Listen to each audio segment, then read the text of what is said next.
Bonjour, amiral Jacques Langsade, ancien chef d'état-major français des armées, ancien ambassadeur de France en Tunisie jusqu'en 1999, président de la Fondation méditerranéenne d'études stratégiques. Merci d'être avec nous pour votre première intervention à la télévision depuis le début de la révolution tunisienne. Vous n'avez pas caché les critiques que vous inspire l'attitude de la France dans cette affaire. Moi, je voudrais rappeler que quand Ben Ali est arrivé au pouvoir, on a apprécié l'action qu'il a menée face aux islamistes qui étaient devenus extrêmement dangereux en Tunisie et en poursuivant l'action de son prédécesseur sur le statut de la femme, sur l'éducation, etc. Et on a vu assez rapidement que le régime devenait autoritaire, mais on a espéré pendant tout un temps qu'on arriverait à le faire évoluer dans le bon sens. Les choses ont commencé à se gâter réellement, je dirais, après que le terrorisme soit devenu à l'échelle mondiale quelque chose de considérable, après les attentats de New York. Et à ce moment-là, on a privilégié le fait que Ben Ali était vu comme le rempart contre l'islamisme, au détriment de ce qu'on pouvait voir quant à l'autoritarisme qui s'aggravait. C'était une erreur, ça, amiral, clairement. Je crois que c'est une erreur. C'est une erreur que nous avons partagée avec d'autres, mais je pense que c'est une erreur parce que nous n'étions pas, à partir de ce moment-là, en mesure de comprendre ce qui se passait dans la société tunisienne. Or, la société tunisienne, elle a commencé à se séparer de Ben Ali, à mon avis, à partir de l'enterrement de Bourguiba.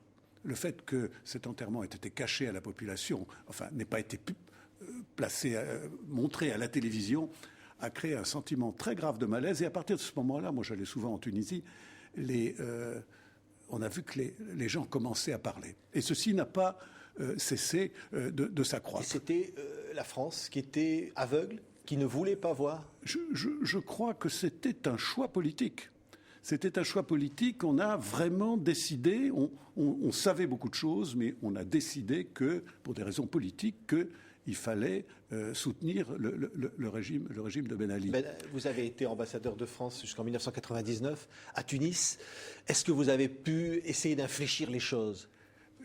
On espérait encore à cette époque-là qu'on pourrait infléchir les choses. Moi, je me souviens de conversations personnelles en tête-à-tête avec le président, qui étaient des conversations assez dures, mais où on pouvait se dire des choses. Par exemple, moi, j'avais un langage dur envers Ben Ali.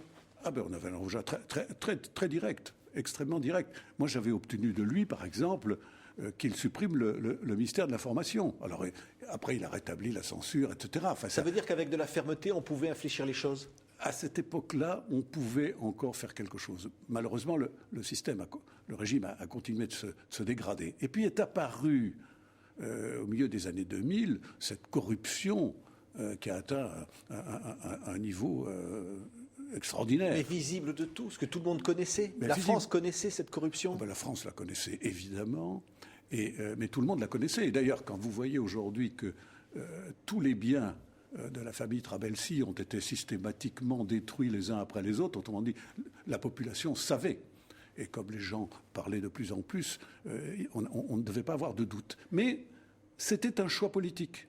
Et il était le choix de la droite comme de la gauche, mais c'était le choix des Européens. Oui, parce que vous avez évidemment été le chef d'état-major particulier de François Mitterrand, et c'était la même chose. C'était tout à fait la même chose. Les instructions que j'avais, c'était qu'effectivement... Mais encore une fois, à cette époque-là, ça pouvait sans doute encore à peu près se justifier. Après, c'était devenu très, très, très difficile, parce que la tension montait dans la population tunisienne, et ça, on ne pouvait pas ne pas le voir. Qu'est-ce qu'il faut penser des propos de Michel Alliot-Marie, qui a proposé l'aide sécuritaire à Ben Ali au moment des manifestations ?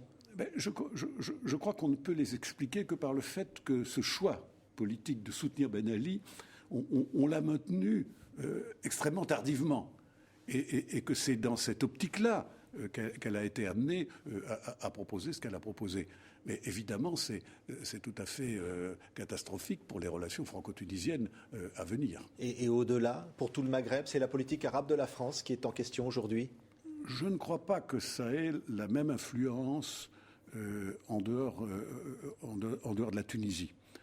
Je pense que chaque pays est particulier. Nos relations avec chacun des pays est différente. Il faudrait avoir un langage plus dur en matière de démocratie, à l'égard des autorités algériennes, par exemple, à l'égard d'autres pays. Je crois que l'expérience nous a montré qu'il fallait effectivement prendre en compte ce que pensait réellement la population pour tenter d'infléchir quand on le peut. Mais il y a beaucoup de cas où on ne peut pas. Ça ne veut pas dire qu'on va rompre des relations, parce qu'il faut bien vivre avec ces régimes qui sont autour de nous. Mais en même temps, je pense qu'il faut qu'on mette une distance peut-être un peu plus grande. L'Union européenne, la Commission européenne met des conditionnalités.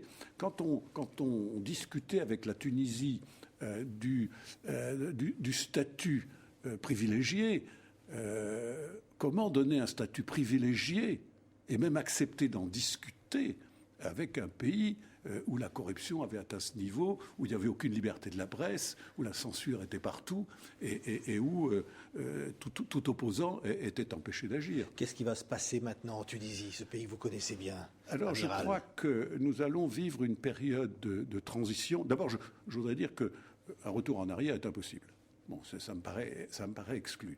Mais on va vivre une période de transition difficile et, je crois, plus longue qu'on ne croit. Parce que le régime de Ben Ali s'appuyait sur la police d'un côté. C'est des milliers de personnes, finalement. C'est des milliers de personnes, oui. Mais s'appuyait surtout, je dirais presque surtout, sur un parti quasi unique, le RCD. Il faut voir que le RCD avait à peu près au moins 2 millions d'adhérents pour une population de 10 millions. Et toute l'administration, tout l'appareil politique, on ne pouvait pas faire carrière sans être membre du RCD. Et alors comment faire avec le RCD? Les Américains ont eu le même problème en Irak avec le parti Baas. Que fait-on? Alors on voit bien que la population aujourd'hui n'accepte pas que dans le gouvernement de transition qui a été mis en place, les gens des membres du RCD, des ministres du RCD soient toujours là, et en particulier dans des postes tout à fait clés comme le ministère de l'Intérieur ou le ministère de la Défense. Et en face, vous avez deux façons de s'opposer à cette permanence ou à cette rémanence du RCD. C'est d'une part l'UGTT, le syndicat, qui a par tradition, dans ce pays, a toujours été très, très actif et très puissant. Et aujourd'hui, on a vu que les ministres de l'UGTT se sont retirés du gouvernement. Et l'UGTT est, face au RCD, probablement la seule organisation dans le pays qui a la possibilité Et l'autre, c'est la jeunesse, oui, et la population tunisienne en général qui, aujourd'hui, est activée par les réseaux sociaux, par Facebook, par Twitter. Et donc, je crois que si vous mettez ces deux éléments ensemble, on voit bien que le Premier ministre actuel et le président par intérim vont très probablement être obligés de bouger. Mais il y a le facteur temps après, oui, parce que il faut bien que se créent des partis en face du RCD. Les partis qui existaient, de tout petits partis qui n'avaient pas d'infrastructure, comment avoir des partis qui pourront s'opposer au RCD, si celui-ci est maintenu, dans des élections dans quelques mois. C'est une difficulté considérable. C'est pour ça que je pense que déjà on est passé de 60 jours à 6 mois. Je ne serais pas étonné qu'on aille plus loin, puisque passant à 6 mois, on n'est plus déjà dans la règle constitutionnelle. Merci, amiral Jacques Langsat, d'avoir été donc l'invité pour votre première télévision depuis le début de cette révolution tunisienne, l'invité de TV5 Monde. Merci. Au revoir.